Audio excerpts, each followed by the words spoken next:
Su nombre, su edad y lugar de nacimiento. Me llamo Bernardo Friedman, o en polaco Berek. Nací en Pabianice en el 1 de julio de 1925.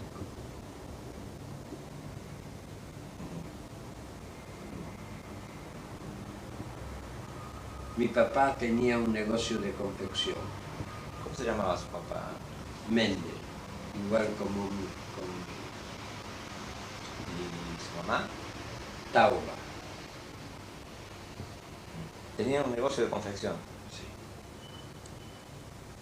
Y Pabianice era ciudad donde se puede decir que la mitad de la ciudad eran alemanes que vivían en Polonia, porque allí había la mayor fábrica de ropa blanca para sábanas, Kruse y Ender. Y allí trabajaba prácticamente toda la ciudad, menos la colectividad judía, que ella se dedicaba a otra clase textil, seda. Porque había algún tipo de fábrica cuyos dueños eran judíos. Sí, judíos. Pero pequeñas. Kruse Ender dominaba prácticamente toda Pabianice, hasta un río construyeron. De un lado ellos tenían las fábricas y del otro lado un palacio de ellos, una residencia con Rolls Royce, con todo. ¿Los dueños que eran alemanes? Alemanes. ¿Y los alemanes que vivían ahí que habían trabajaban para ellos? ¿Pero habían emigrado para trabajar para ellos? ¿Habían contratado personal alemán? Sí. O los que vivían en Polonia, y también algunos polacos. Prácticamente ellos eran los dueños de la ciudad. ¿Y cómo era la vida de ustedes ahí? ¿Cuántos eran de familia? De familia éramos 5, 7 con mi padre y madre. 5 hermanos. 5 hermanos. ¿Por qué no me dice las edades, el nombre? Yo era el menor. Mi hermano mayor, que se llamaba Abraham, murió en el levantamiento de Ghetto Varsovia, con su esposa y su hijita. Mi segunda hermana es la que está acá en la foto. Ella se salvó en Feldafing, en un campo de concentración. Trabajaba allí en municiones y como ella era muy enérgica, aparte era muy linda y no sé, se salvó. Yo me encontré con ella recién acá. ¿Ella le contó algo de cómo es que se salvó? No, que trabajaba nada más en una fábrica de municiones. Y la otra hermana, desgraciadamente, cuando nos sacaron del Ghetto Lodge, que era menor que ella, fue a las cámaras de gas. Yo, a lo mejor por mi estatura, porque yo era delgado y era cuestión de suerte, el SS hizo así para trabajar.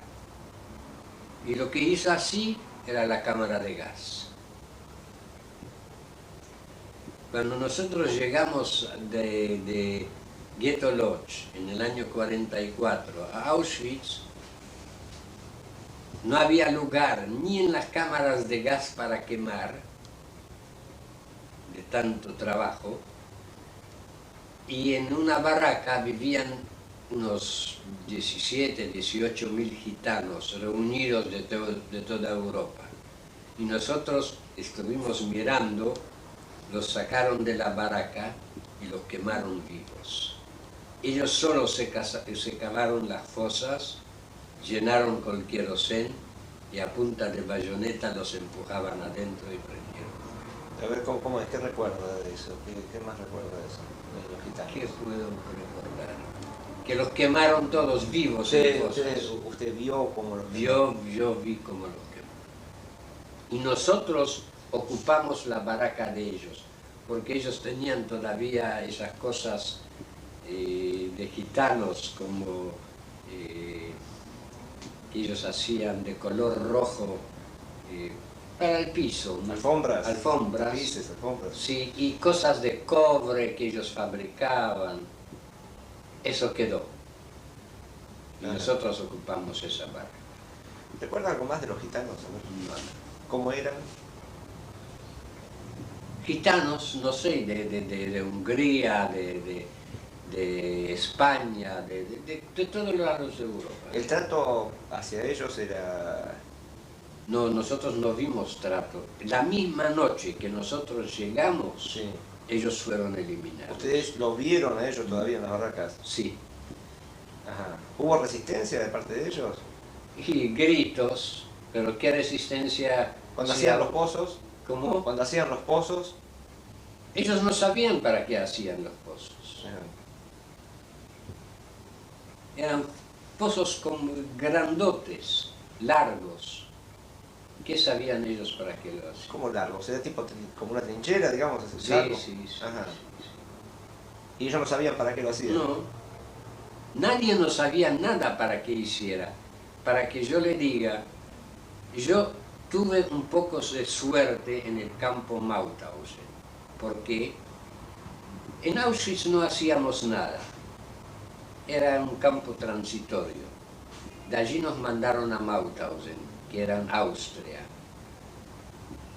Y la primera noche que llegamos y dormíamos 4 en una bricha y 4 arriba, 4 como sardinas. Si uno quería darse una vuelta, todos tenían que darse una vuelta. Allí ya era la preparación para mandarnos a campos de trabajo. Y la primera noche, cuando yo llegué y me ubicaron en un bloque, en una pricha, viene uno bien vestido, bien alimentado, bien gordo, y llama Berek Friedman. Yo dije, ¿quién me puede llamar a conocer? Bajo y me paro delante de él y él me pregunta, ¿vos me conocés? Digo, no. Resulta que él vivía en la misma casa en Pabianice que yo, y él era de oficio un contador, y era el contador de Mauthausen. Y me dijo, y vos eras amigo de mi, vivías más en mi casa que en tu casa, porque los 2 hermanos menores de él eran mis amigos, polacos.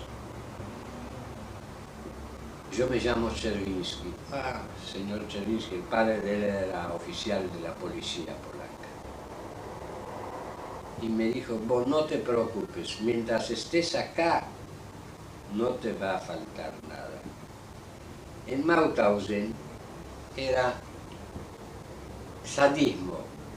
Había un lugar que tenía 187 escalones, donde abajo había piedras. Piedras para no sé para qué. Y teníamos que bajar los 187 escalones, cada uno llevar una piedra más o menos de 50 kilogramos y subirla. Esto duró hasta mediodía. Y a la tarde bajarla. ¿Para qué? No sé. Y así continuamente todos los días. Yo no sé, él tenía mucha influencia ya y me sacó de ese trabajo.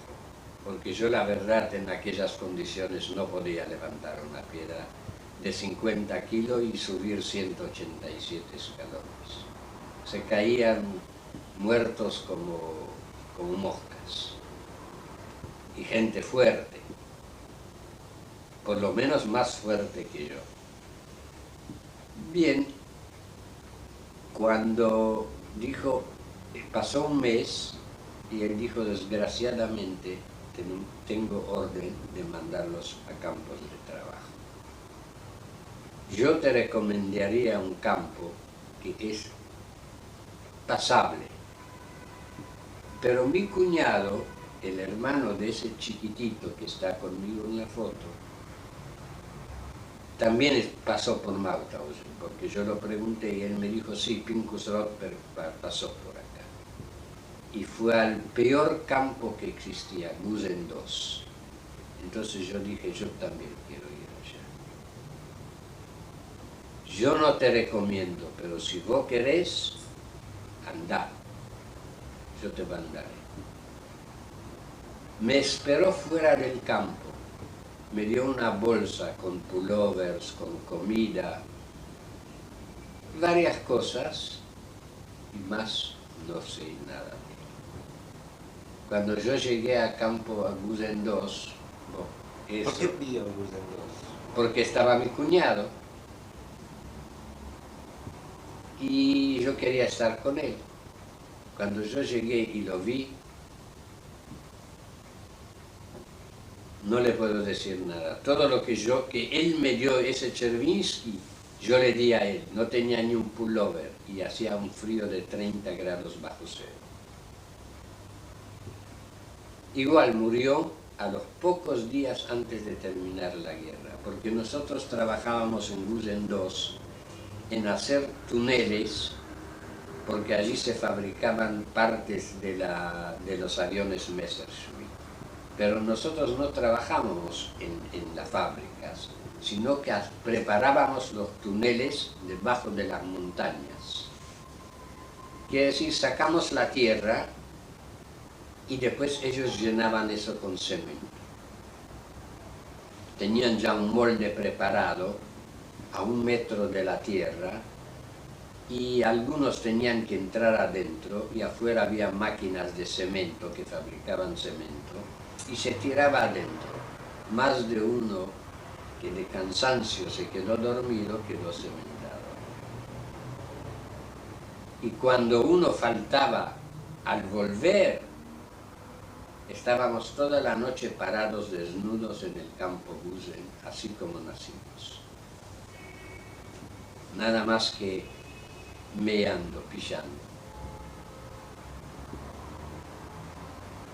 Ahora también en el campo Gusen había muchos españoles, republicanos, que ellos agarraron en Francia, porque ellos escaparon de Francia.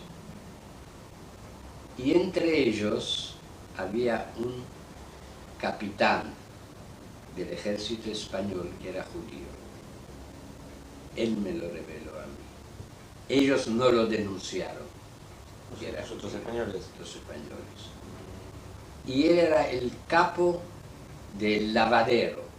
Como hacía tanto frío, había que descongelar para que haya agua, para que se pueda bañar, lavar.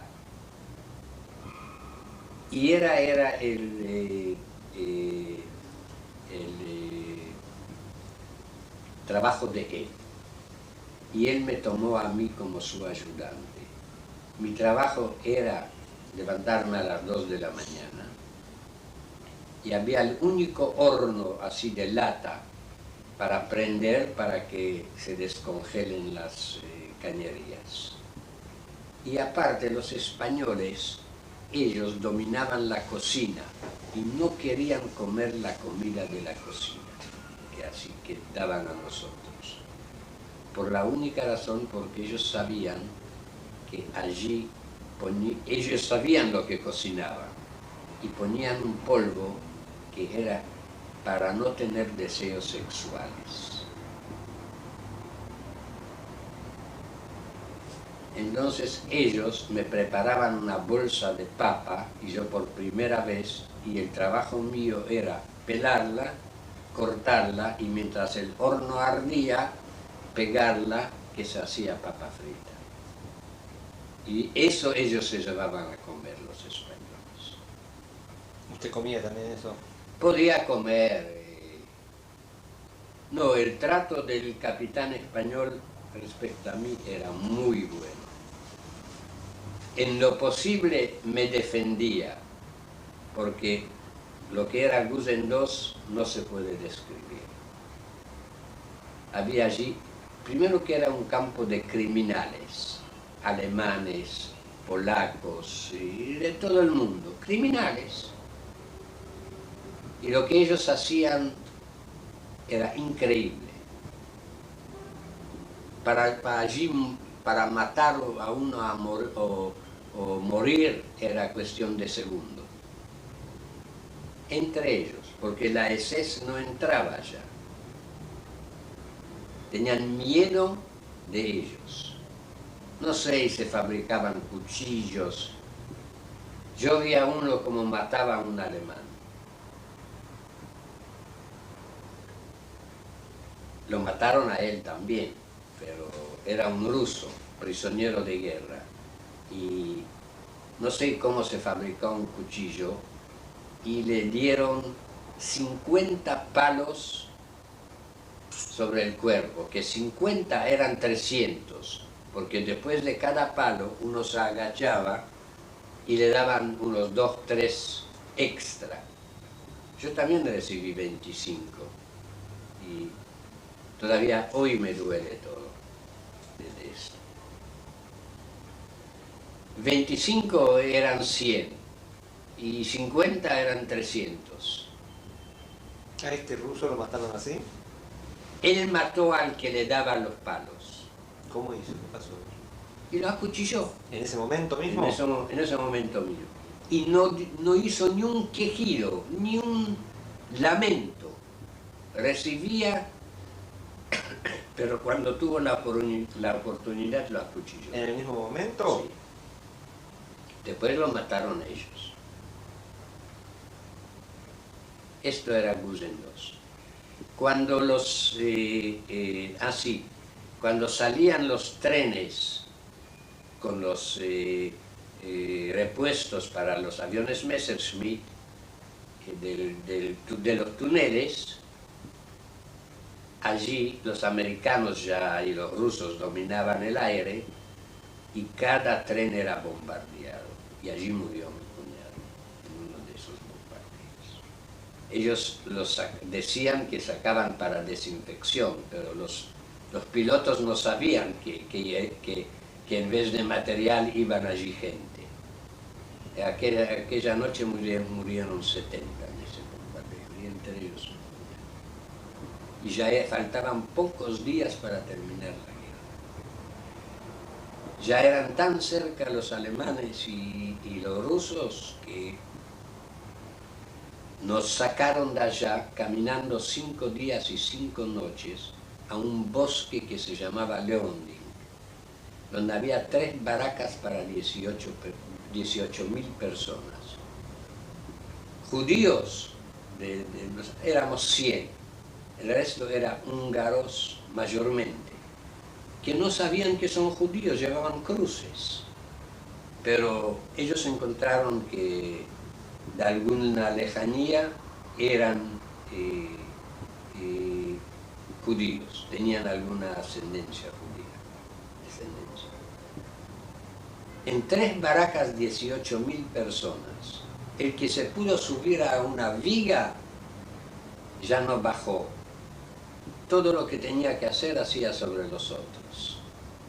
Y no había allí agua. Ellos traían en cisterna agua que tenía veneno para que delante de los últimos días que nosotros quedamos sin rastros envenenados. Y unos días antes entraron los americanos y los liberaron. Y nos llevaron a hospitales. Ellos tenían el antídoto ya preparado en los hospitales alemanes para ese veneno. Y yo todavía hoy sufro de eso. ¿Usted había tomado ese...? Y si no había otra cosa. Si la poca sopa que le daban era con ese agua, o si quería tomar un poco de agua, tenía que tomar esta, era agua rojiza. ¿Y tomaban igual? Y, ¿Sabían que era veneno? y si no había otra cosa, o se muere de sed, o no toma, o toma. ¿Qué síntomas les traía? dolores.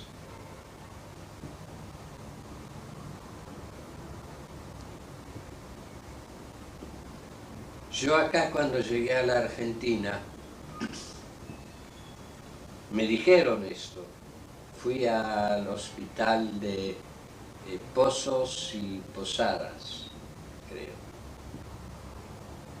Y me hicieron endoscopías y primero me dijeron, pero usted tiene un intestino delgado como un niño recién de 12, 13 años.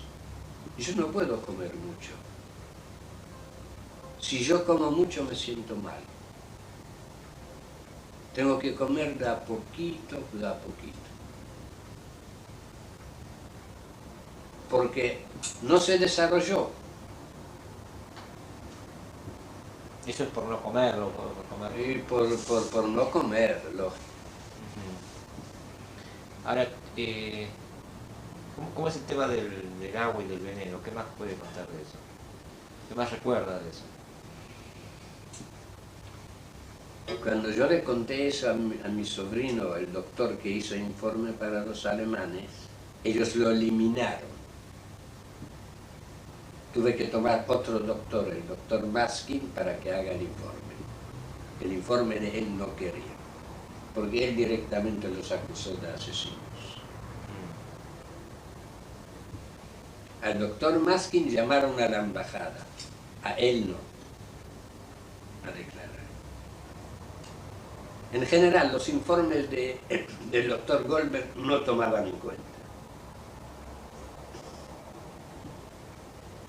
Porque a veces charlando con él yo le contaba todas las cosas.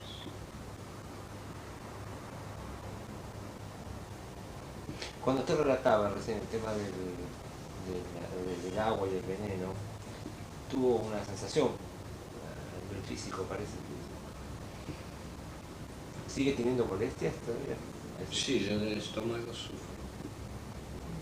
A pesar de y tengo el certificado del hospital de Ersching, que en Austria, donde nos llevaron, que me dieron las autoridades americanas.